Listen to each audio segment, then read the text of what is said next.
K-pop contracts are usually just like job contracts. You need to give notice before you leave the company that you're gonna leave at a set period of time. You don't just submit your resignation letter at 2 and then at 3 you're already packing your stuff and moving on to the next objective of your life. So in K-pop, because it's a business that is based on hype and fan interactions, they do what is called a soft launch.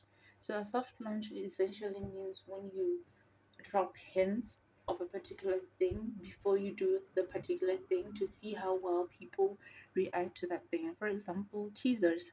They drop the teaser to the music album, and then if it's getting like a lot of eyes, then that's when they're gonna roll out the music video.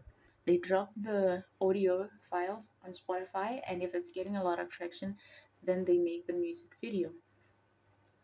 And then, so if a K-pop idol or a celebrity is about to leave a company or any sort of label, there are essentially two things that can happen. One, they will announce that they're leaving a week or a month before the contract ends. So, so the first one is that the contract is ending, and the second one is the contract is being terminated. So for contract ending, it's a simple thing. Will or won't they idol renew their contract? If they do, okay. If they don't, then they announce that they're leaving. They can either pursue a solo career or diversify their platform to acting or modeling or just go on to doing whatever they want. And then the second scenario is when the contract is terminating. So contracts in K-pop don't terminate as easy as you think, because there's a lot of financial input that was done on that particular project to debut that particular idol. So there's a lot of debt behind the name of the person, and there's a lot of like ROI, return of investment, that is expected on that person, as is any other type of investment. So if we were to base on assumptions of how to do the soft launch departure, there are actually also sub branches under this. So it could be a termination of a least popular group or a termination of a very popular group contract. So if it's a least popular group, for example, one that just uh, debuted maybe a year ago and are facing financial situations, I don't know what's going on, there's mismanagement of funds, there is no like creative control, there is no clear explanations of where funds are going, and idols feel like their money is not being clearly shunted out to them, then the then they can terminate. But then the company will look at, okay, we spent this much time on you, which costs us, for example, 1 million. I don't know what country that, okay, but anyway, it will cost 1 million. So if you are leaving now and you have not returned all this 1 million, you're gonna have to pay us back. So the idol will be like, okay, fine. So they leave, and the idol starts to work a part-time job to try and pay back the money. But if it's a popular group, where now the particular idol or the entire group is has already covered up their pre-debut debt, and they're already making enough money, positive income, they have cleared What their the fuck debts. is that? There are two things that the company needs to look at.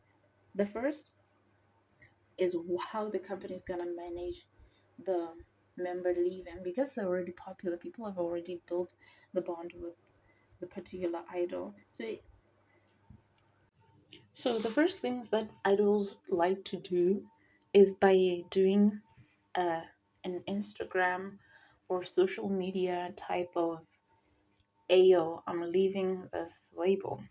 Some idols can resort to clearing out their Instagram content if their content did not involve sponsored material. So they will clear out everything, they will clear out their bio, they will clear out all of that. They will unfollow everybody at the company, and that will lead to fans starting to speculate what's going on. But that is just the extreme version of clearing out. Usually they just remove one of those elements, like unfollowing a popular member, removing a certain line in their bio, deleting a particular type of post that could link to the group that they were in. So, and if this particular idol decides to do this before a major event, for example, a group release or an M countdown or an international stage, then you would know that the company does not want the idol announcing that they are leaving the label because it's going to be bad for PR.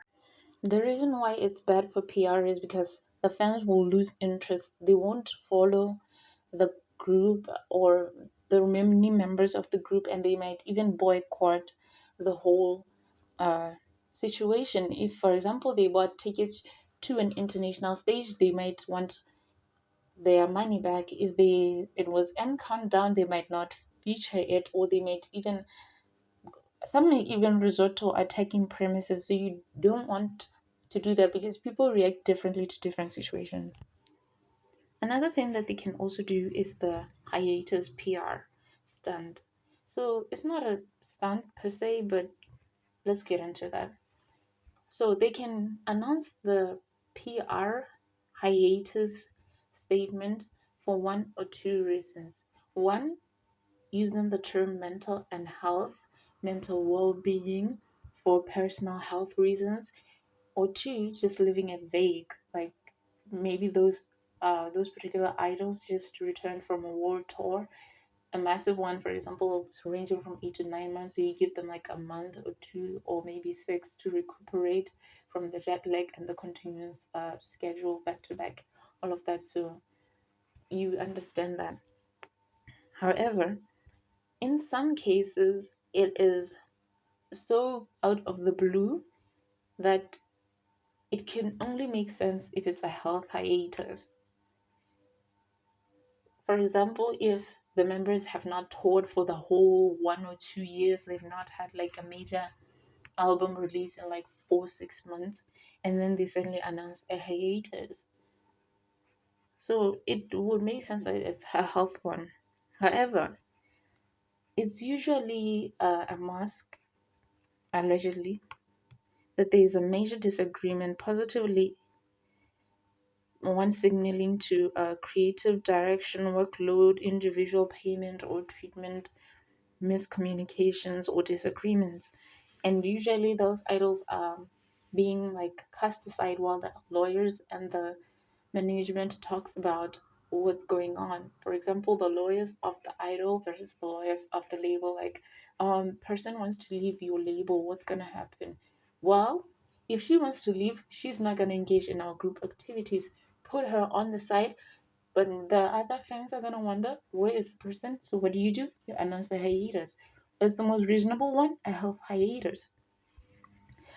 And then there is an example where now the member is sort of rebelling against said label because they are trying to protect their interest in this contract but did not protect that person's interest.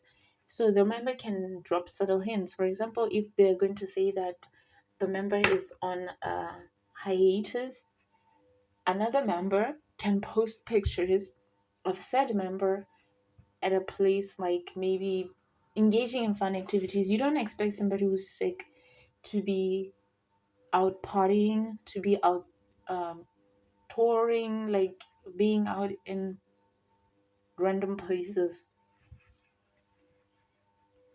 The most likely thing to think when somebody announces a hiatus before a major stage, or or cleans up their social media, and or is seen at another location while the members are on another location, signals that the person is out. Yes, it means that the person is out, as because social media is well managed. If somebody is still in the group, no matter how big of a PR stunt is, if they are still in the group, you do not want them misleading the fans, because fan trust is volatile. It is easy to break, it's hard to get, but easy to lose. So if you start doing things that signal that the person is not getting, labels don't want to jeopardize albums, sales, merch, and stuff like that, because if you let a member do something that risks how fans view the whole group, it's going to sabotage the entire group. So this will lead to a tank in the sales of albums, merchandise, streaming numbers, and so forth. So you want to wait after a rollout of an album, a rollout of an international stage, a rollout of everything before you announce that a member has left the group. Because the longer you keep the fans on limbo, the more they hate the actual label. They're actual fans that hate labels. So just to summarize what's going on. Companies do soft launches of departing idols by allowing content or statements or issues that will lead fans to seeing that this member is no longer a part of this group. If the backlash is not as severe or is not as detrimental that they can't recover from it, then they just ride that wave. They announce that the member has gone after the major stage and continue with the rest of the members. Actually, before this happens, there are times where you can see that the company has done this launch at the beginning of this dispute. For example, if it's going to be an issue of a least popular group, they're gonna start doing sporadic updates of the group on social media. Like there's no clear explanation what's going on. Fans want albums, the company is not responding. Fans see that one member is interacting with other artists but not the rest of the group. It's usually a sign that there's gonna be this disbandment. And and during that time, if fans don't react that badly to it, then the company keeps progressively doing those small, slow updates, like this person is literally going to leave the group eventually. It's never sudden.